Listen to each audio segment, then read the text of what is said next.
नमस्कार, welcome to my YouTube channel. आज आपण मांदेलीचा रस्सा कसा बनवायचा आहे ही रेसिपी पाहणार आहोत। यासाठी इथे मी 1/2 किलो मांदेली घेतलेली आहे।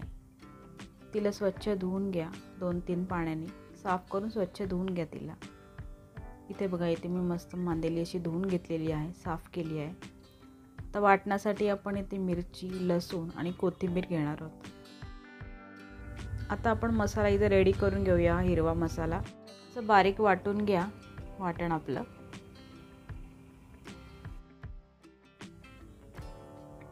पाहू शकता तुम्ही, बारीक अशी ह्याची पेस्ट रेडी झालेली आहे। तर हे आपण मच्छीला लावून घेऊया, छान मॅरिनेट करून घेऊया।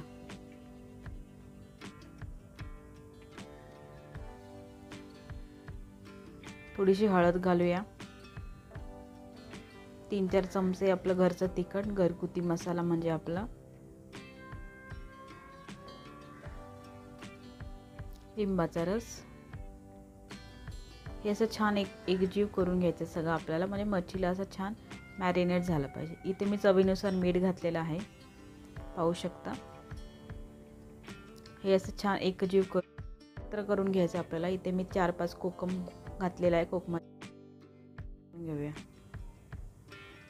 पाहू शकता तुम्ही, इथे छान मसाला सगळा मच्छीला लागला आहे।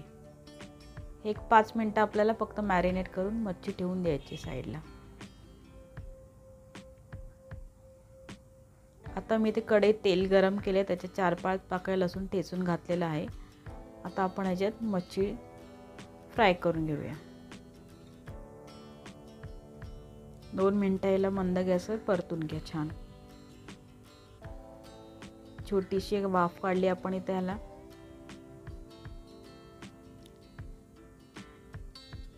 आणि ते आपण आता पाणी घालूया, जशी तुम्हाला कन्सिस्टन्सी हवी आहे तसं पाणी घालून रस्सा तुम्ही ॲडजस्ट करू शकता। एकदम पातळ हवं तर जास्त पाणी घाला, थोडंसं घट्टसर हवं असेल थोडंसं पाणी घाला। आता आपण याला एक छान वाफ काढून घेऊया 2 मिनिटं। इथे मी सुकं खोबरं घेतलं आहे, ह्याला मी आता छान असं वाटून घेणार आहे। याचं एक छोटं वाटण आपण रेडी करून घेऊया, म्हणजे रस्स्याला एक दाटपणा येईल। इथे बघा, 2 मिनिटानंतर मी इथे चेक करते पुन्हा। मस्त तेल सुटलं आहे इथे मच्छीला आपल्या, पाहू शकता। हे वाटण घालूया आपण खोबऱ्याचं। तुम्ही या जागी ओलं खोबरंही वापरू शकता, सुक्या खोबऱ्याच्या ऐवजी। छान मिक्स करून घेऊया। पहा कसा दाटपणा आलेला आहे आपल्या रस्स्याला। आता एक छोटी वाफ देऊन आपली मच्छी रेडी आहे। इथे मी मीठ घातले चवीनुसार। आपलं मांदेलीचं कालवण म्हणजे रस्सा रेडी झालेला आहे। पाहू शकता किती सुंदर दिसतं आपलं कालवण। आपला मांदेलीचा रस्सा रेडी आहे। आता आपण त्याला सर्व करूया। आपण मांदेलीचा रस्सा चपाती, भाकरी, भात सोबत कशासोबतही खाऊ शकता। तर तुम्हाला रेसिपी आवडली असेल मला नक्की कमेंट करून सांगा, आणि चॅनलला लाईक आणि सबस्क्राईब करायला विसरू नका।